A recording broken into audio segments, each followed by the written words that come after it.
Good evening, everyone. Welcome to Goffstown Today, a local public affairs program that is brought to you by the Goffstown Democratic Committee.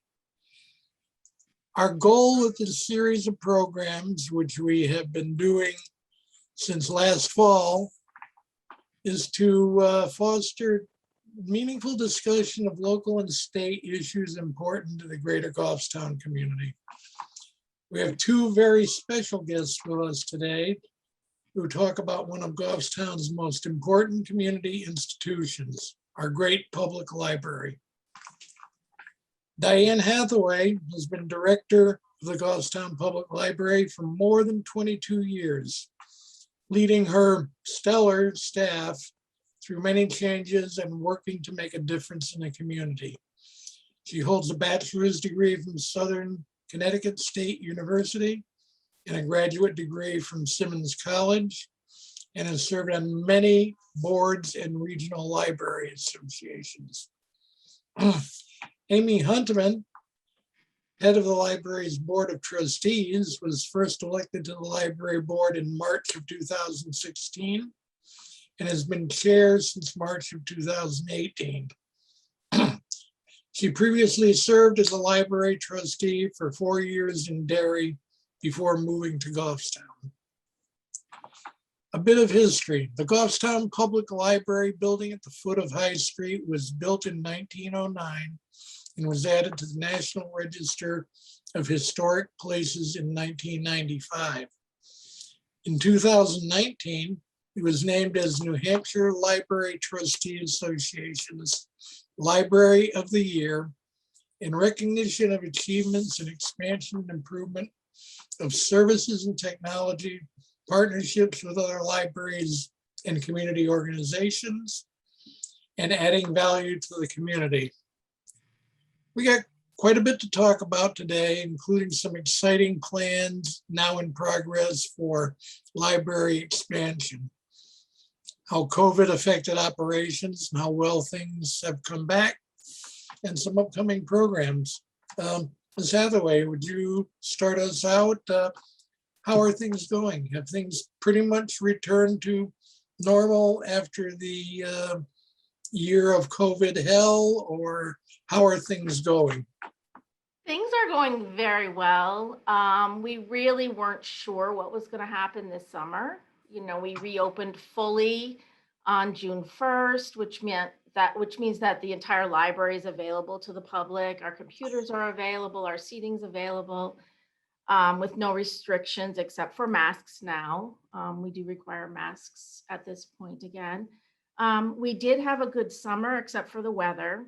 We were fortunate to receive a grant from the state library and IMLS to provide us with some canopies, tables, things like that, so we could program outside this summer. And we did a lot of that. We scheduled many programs out there.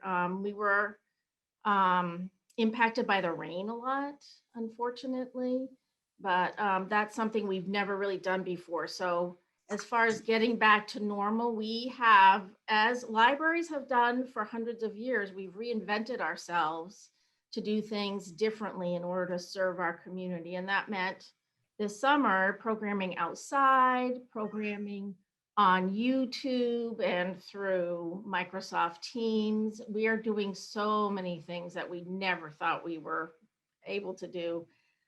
So COVID has really changed that.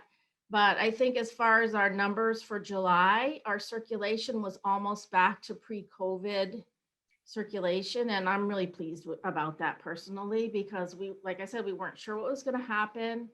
People are very enthusiastic about coming back to the library. We hear it almost every single day. Thank you for being here. Thank you for giving us a sense of normalcy for our children. It's been really wonderful. Did with usage during COVID, which suffered more, adult or child youth usage, to use the right term for it? I think youth circulation suffered the most. Even though we were putting together, people could still request books for the most part, except for the first 2 months we were closed. you know, adult books are easy to request by title or by author, but for children's books, it's a lot different. It's a lot more of a browsing collection. You know, kids like to come in and look at the covers, and they like to, you know, if they want books about trucks, they know where the books on trucks are. So it's a little bit different. And we did see a drastic reduction in the circulation of children's materials during the COVID year. But you said now things have pretty much returned to normal. As far as circulation of materials, yes, definitely. And even our numbers for summer programming and events weren't too bad. There's still a hesitation in the community to come back out. At least that's what we're seeing. And our colleagues are seeing it as well in their communities. So I think it's only going to get better. We don't know how long it will take. We'll just, you know, we'll roll with it. So. But you've done a great job with it so far. Thanks. Ms. Huntemann, with the leadership of the trustees, how has this affected the expansion plans in any way, or are they still going forward apace? They're definitely still going forward. We had a little bit of a slowdown in getting some of our contract signed and things like that. I'll remind you that we had a warrant article go through where we were allowed to spend $95,000 of trustee held funds towards a fundraising consultant and geotechnical service and or geotechnical explorations and survey work, among other things. There's a big list of things that included. And that work, a bunch of it has been done. It got completed. The survey work and the geotechnical is almost done. The survey work is done. We have just signed with a fundraising consultant to help us explore our options for a capital campaign and see what reasonably could be raised to offset costs of the addition. So things in that sense are still moving along. They're going to take us a little longer than we expected. We're looking at 2023 for a warrant article, potentially. That's what we're looking at right now, barring any other changes or slowdowns. Well, let's hope there are not. I unfortunately didn't have the time to study the materials closely, but is more of the capital cost in the building construction or in the acquisition of the additional land for parking, or is that already land that the library holds? The land so where the parking lot is now, the two parking lots and the lawn, that's all owned by the town for the library. It was purchased in, I believe, 2009. Yeah, I was going to say, I always want to say 2007, 2009 by previous trustees. So that's all set. The major cost is the actual construction and actual building and getting everything. It's also, we're renovating the inside of the existing library is the plan as well. There's a lot of things that, you know, could use a little love after 112 years. So we do our best to keep up, but there's stuff that could be done. Although the last time I was there, you've done a fine job with it so far, since I remember it 30 odd years ago when my kids were going there for story time, and it's changed a great deal just in the last 20 or 25 years. I'd say you've done a very good job on the upkeep so far. Thank you. What about new kinds of programming? Are there any specific things? I remember being involved a couple of years ago in the community conversations program with the, I believe the ACLU and others were involved in it. Any plans for more programming like that going forward? Yes, actually, we had a community conversation in 2021 that sort of slid under the radar a little bit. We explored the topic of, now my brain has lost it, the environment. So we did a community conversation on the environment.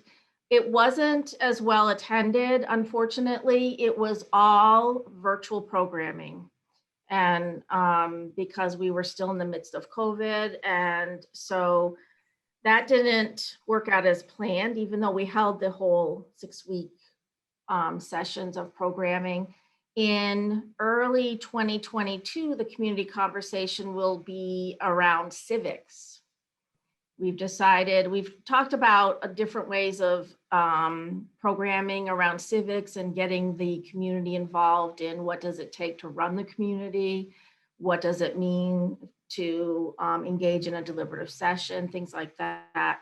So our community conversation in 2022 will be civics. So we'll be exploring a lot of different things. And I will say, without getting into a partisan aspect of it, that's incredibly important, because I've seen evidence time and time again how little the average person knows about how local government runs in New Hampshire. Yeah, I agree. And we deal with it a lot. We get to like February or March and people are asking, well, they didn't know anything about the budget process and where they can be part and where they can be involved in the dialogue of budget. So we answer a lot of those questions for people. Well, hopefully it'll get some more people. I know that the turnout at our town deliberative sessions is usually very disappointing, because if you get 25 people in a town of, what are we, 18 or 19,000 at this point, that's a big turnout. Yeah, it is disappointing, and so much more can happen. It's just an ability for people to understand everything, because even now you look on social media, people are questioning the governance of the town, governance of the library, because they don't understand it. And this might be an opportunity for them to learn that and then become engaged in other ways. Let's hope so. Educationally, I'd like to think that people might learn somehow that researching something means a little bit more than a 10-minute search on Google. Correct. My rather biased opinion. I'm pretty biased too. This is what I do. What about youth programming and things coming up in the youth programming area? We have a great teen services librarian right now, Stacy. She has done wonderful things with our teen population. She's doing a whole series on YouTube, about what teens need to know. She's done cooking programs with them. They have responded very positively. She's been able to get our teen advisory board back up and running again. It had been installed for a little bit. So she is very creative, and they're doing a lot more programming that's hands-on. I haven't seen the plan yet for fall, so I can't really answer specifics, but I'm sure she'll have something exciting and creative and original to offer.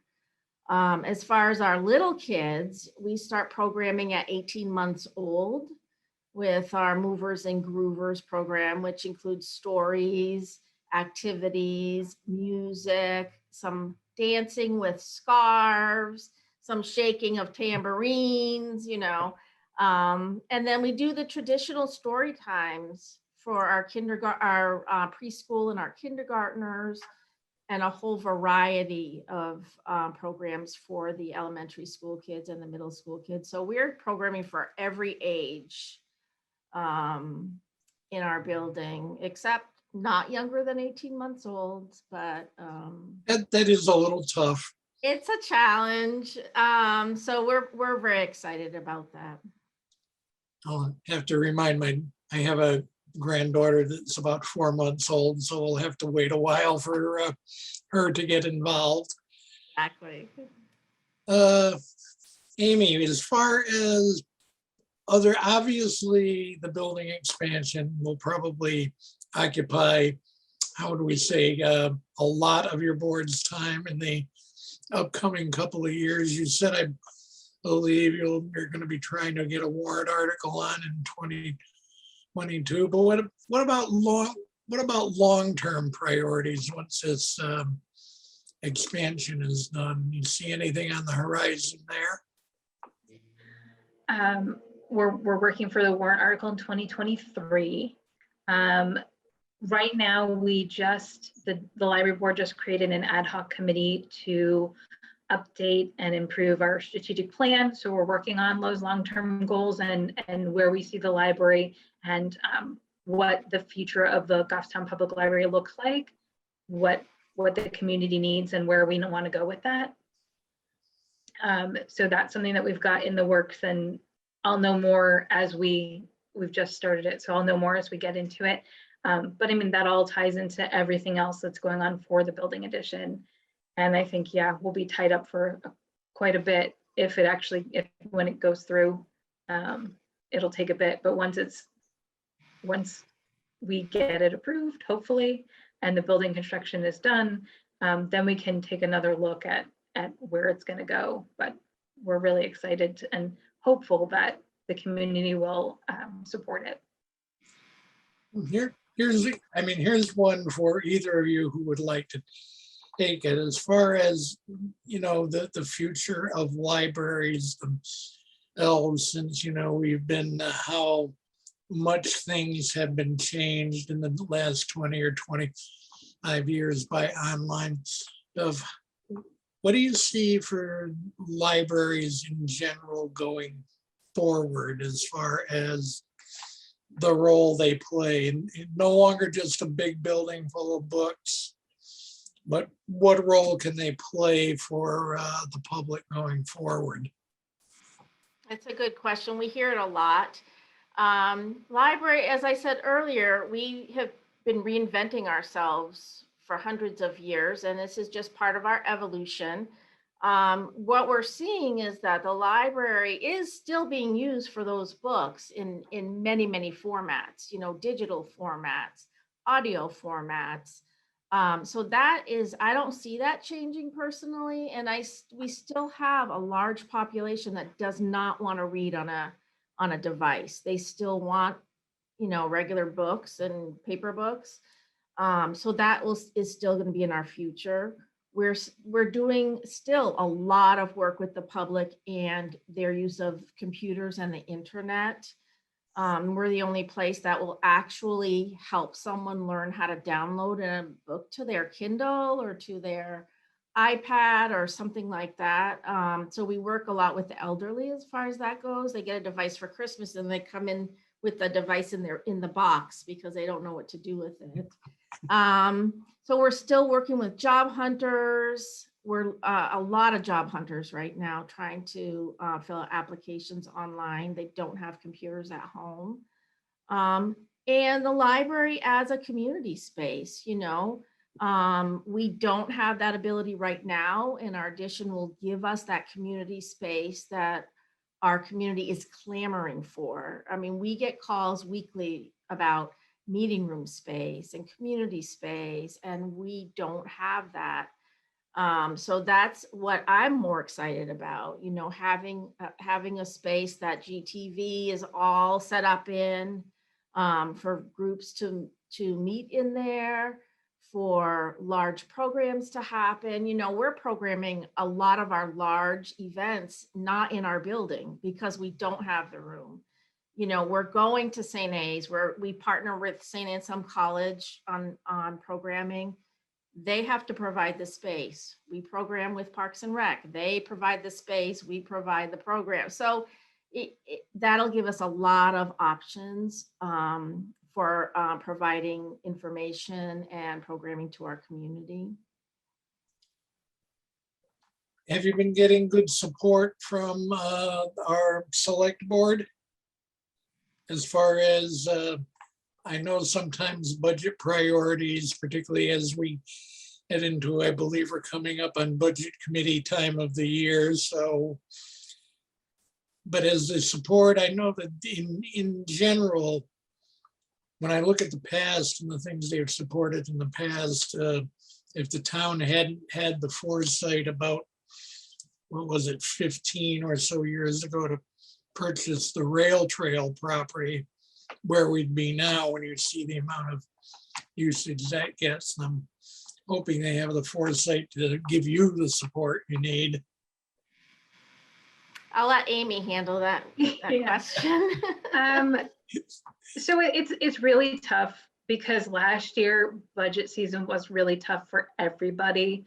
It was lots of hard decisions for the select board and the budget committee and stuff like that. I'm hoping that we see more support going forward as things sort of like get back to normal. We're definitely, the library board has reached out to the select board to have a sit down, like a working meeting with them, just to present the designs for the addition and answer any questions one-on-one with them, and just see and give them our process and what our process has been so far and where we're looking to go forward, and just see what they have to say and get their input as well, which I think will go a long way towards getting more support in town and with the select board. You know, it's hard when it's sort of an amorphous idea. You know, they're very busy, and I'm sure they haven't all like had time to really sit down and look at the plans, but this will hopefully give them an opportunity to do that. Well, in looking at the plans online, you're much more than amorphous now. So hopefully you will get their attention. Are there any other areas that either of you think we should be highlighting at this point? I think that obviously the service that the library has rendered to the community over the last 100 odd years is very important, and I'm hoping that you continue to get the support. But the floor is open if you had any closing remarks either of you would like to bring. If I could just say some of the big bullet points for the addition, accessibility is a big one. There are people in town who cannot access the library. They can't get through the front door because of their mobility devices. So that's something that we really want to address, and the addition would address that. It also includes updated safety features like sprinklers and things like that, stuff that we don't have in the library as it is. And there's a lot of paper in there. The community space is a huge one. It'll be accessible after hours. It'll be dividable 1/3 and 2/3. We're hoping to have it all hooked up so programming meetings can happen and be broadcast on GTV. One of the things that people were asking for in the survey we did in 2018 was comfortable space to actually sit and work and meet at the library. And that's something that it will provide. It will give us a little breathing room and give us more meeting rooms, the community space, and just more space for everybody, more programs, less waiting lists, and improved technology. And more than one public toilet is a really big bonus for us too. It'll bring the total up to 5. I was going to say those little details that people tend not to think about. Until they're waiting in line for the bathroom at story time. Sounds familiar. Sounds familiar. Ms. Hathaway, anything else? I just, there are people in the community who don't know we're open yet, and we've been open and we are here providing great service to the community. We have a great staff who bend over backwards. So stop in, get a library card, visit with us, learn about what we have to offer the communities, and you might be surprised at what you find out. Like language learning. Yes.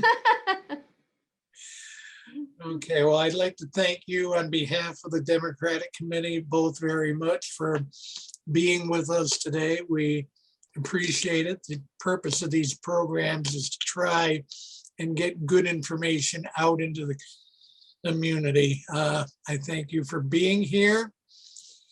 And with that, I'd like to just tell folks out there, thank you for being with us today on Goffstown today. This is the 31st of these shows that we have done, and it is the beginning of our second season.